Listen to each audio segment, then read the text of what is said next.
Bharat live news में आप सभी का स्वागत है। दोस्तों, मैं हूं असरार हयात और आप देख रहे हैं विधानसभा इलेक्शन।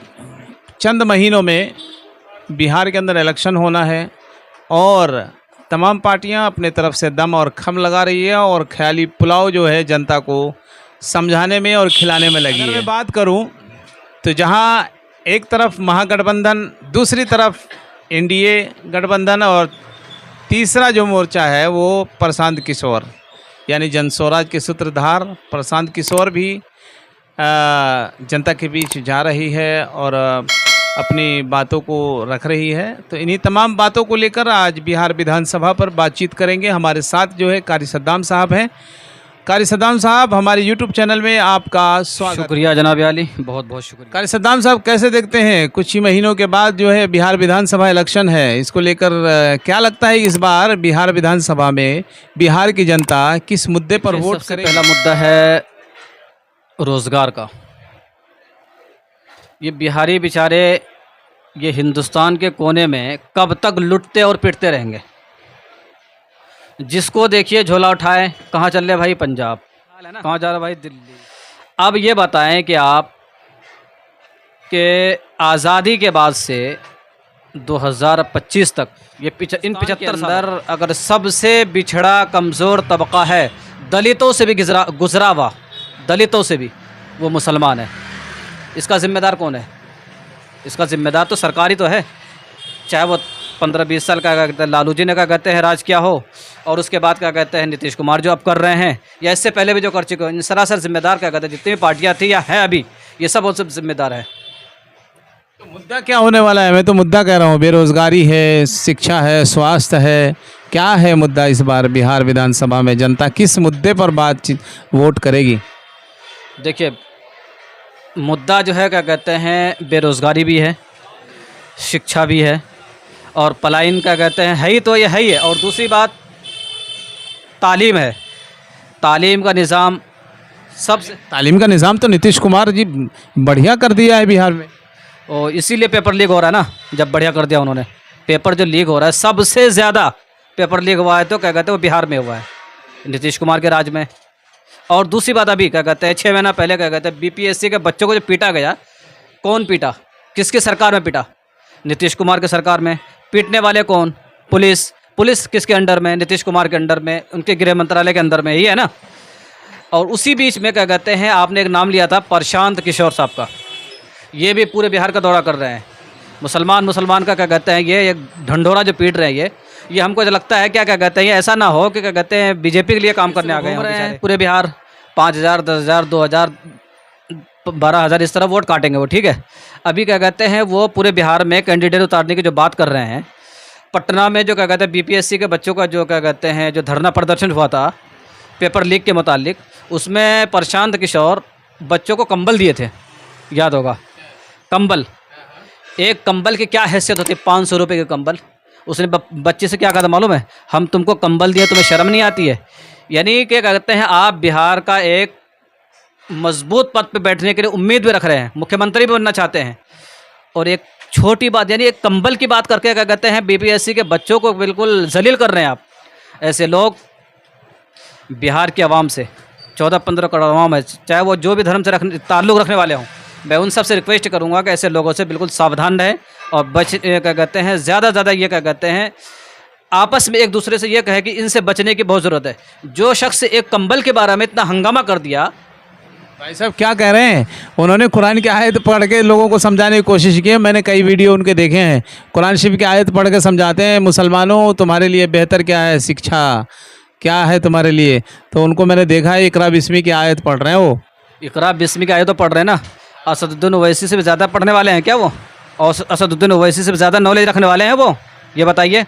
मैं कह रहा हूँ आपको, आज के वक्त में मुल्क हिंदुस्तान के अंदर आज़ादी के बाद से इस मुल्क के अंदर सबसे मजबूत 3 लीडर गुजरे हैं, 3 बैरिस्टर असदुद्दीन ओवैसी हैं, ठीक है। असदुद्दीन ओवैसी को लोग उन पे क्या कहते हैं लोग बीटी का इल्ज़ाम लगाते हैं। बी टीम कहते हैं बीजेपी का, कि बीजेपी के लिए असदुद्दीन ओवैसी साहब बीजेपी के लिए काम करते हैं। तो बहुत ही अफसोस के साथ मुझे कहना पड़ रहा है, ख़ास तौर से मुस्लिम कौम के लिए, जो अपने ही काबिल नेता को बीजेपी के बी टीम कहकर उसको जलील कर रही है, उसको रुसवा कर रही है। याद रखना, आप जब बैरिस्टर असदुद्दीन ओवैसी साहब इस दुनिया से चले जाएंगे ना, आपको ये हवा तक नहीं लगेगी कि मुल्क के अंदर, विधानसभा के अंदर या पार्लियामेंट के अंदर हमारे ख़िलाफ़ कौन सा बिल पास हो रहा है। हमें क्या पता चले, कुछ नहीं पता चलेगा आपको।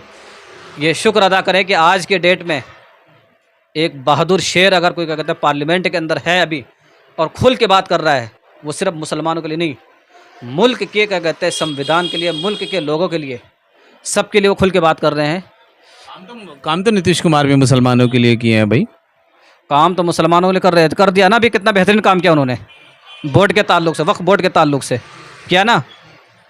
मुसलमानों से यही कहा कि जितनी भी क्या कहते हैं बड़ी बड़ी जमात थी मुसलमानों की, नीतीश कुमार से मुलाकात करी थी कि ये वक्फ बोर्ड का जो मसला है हमारा, क्या कहते हैं, एक क्या कहते हैं, ये सिर्फ हमारी अपनी ज़ाती प्रॉपर्टी नहीं, ये अल्लाह की प्रॉपर्टी है। मस्जिद है, मदरसा है, कब्रिस्तान है, खानका है, इमाम बाड़ा है, इन सब के ताल्लुक से सरकार जो कानून बना रही है, हम इनसे खुश नहीं हैं, आप इनके ख़िलाफ़ वोट करना। नीतीश कुमार ने कहा था कि आप लोग बेफिक्र रहें, आपके ख़िलाफ़ कोई काम नहीं होगा। नीतीश कुमार ने क्या करा, ये पूरी दुनिया ने देखा। को छोड़कर अब असदुद्दीन ओवैसी को मुसलमान वोट करेंगे? बिल्कुल करना चाहिए, 100% करना चाहिए। इसके अलावा कोई दूसरा रास्ता नहीं है। आप कब तक दूसरों के बहकावे में बी टीम सी टीम करते रहेंगे? अपनी क़यादत को, अपना नेता को मजबूत करिए। आप जो क्या कहते हैं आपके लिए हर जगह लड़ेंगे। वो 17% 18% मुसलमान है, क्या मुख्यमंत्री बना लेंगे बिहार में? मुख्यमंत्री नहीं बनाएंगे तो कम से कम विपक्ष का तो रोल अदा करेंगे भाई। 12% आबादी का कहते हैं इसके यादव की, मुख्यमंत्री रहा नहीं रहा। नीतीश कुमार की आबादी कितनी है? 2-3% है। मुख्यमंत्री है कि नहीं है? जीतन राम मांझी कितनी % की आबादी थी? मुख्यमंत्री रहे कि नहीं रहे वो? तो हिंदू है ना सब भाई। हम तो सबसे ही कह रहे हैं ना, हिंदुओं से भी कह रहे हैं ना। जब क्या कहते हैं मुसलमानों ने बाबा साहब अम्बेडकर को वोट दे करके उसको मजबूत किए, उसको क्या कहते हैं लोकसभा तक उसको भेजाए, तो क्या दलितों की जिम्मेदारी नहीं बनती है? मुसलमानों की जिम्मेदारी नहीं बनती है? हिंदुओं की जिम्मेदारी नहीं बनती है? बनती है। आप काबिलियत को देखिए, वो बंदे को क्या कहते हैं उसके अंदर काबिलियत कितनी है, वो बात किस मुद्दे पे करते हैं।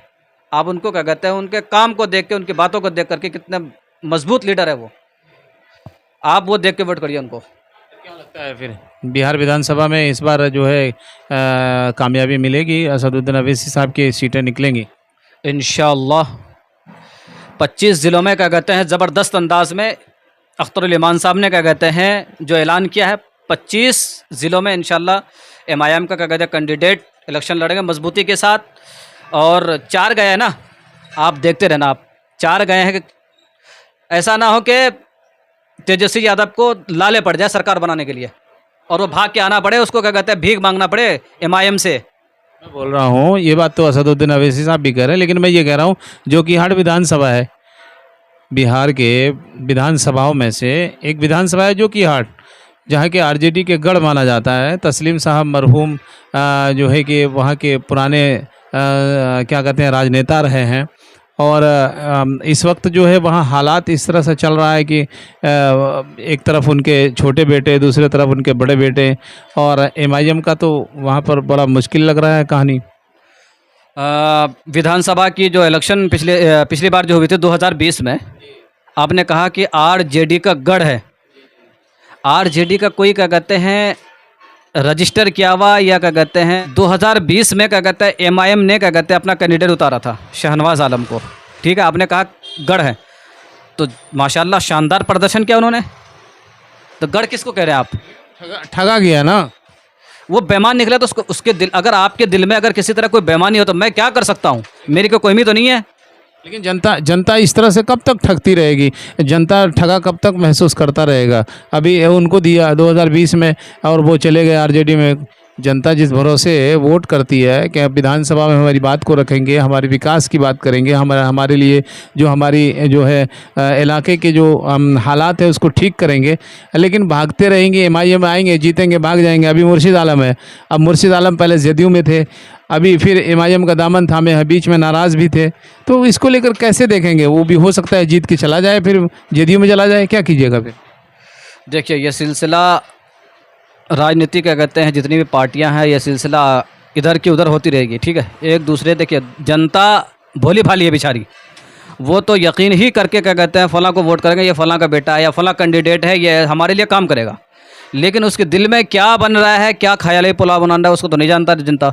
लेकिन जनता से मैं इतना रिक्वेस्ट करूंगा, जैसे आपने क्या कहते हैं अपना भरोसा पिछली इलेक्शन में क्या कहते हैं 2020 के इलेक्शन में आपने बहुत ही मजबूती के साथ एमआईएम को क्या कहते हैं आपने मजबूत क्या कहते हैं कैंडिडेट को मजबूत करके आपने एमआईएम का क्या कहते हैं परचम को लहराया था, जो कि विधानसभा हट से, ठीक है।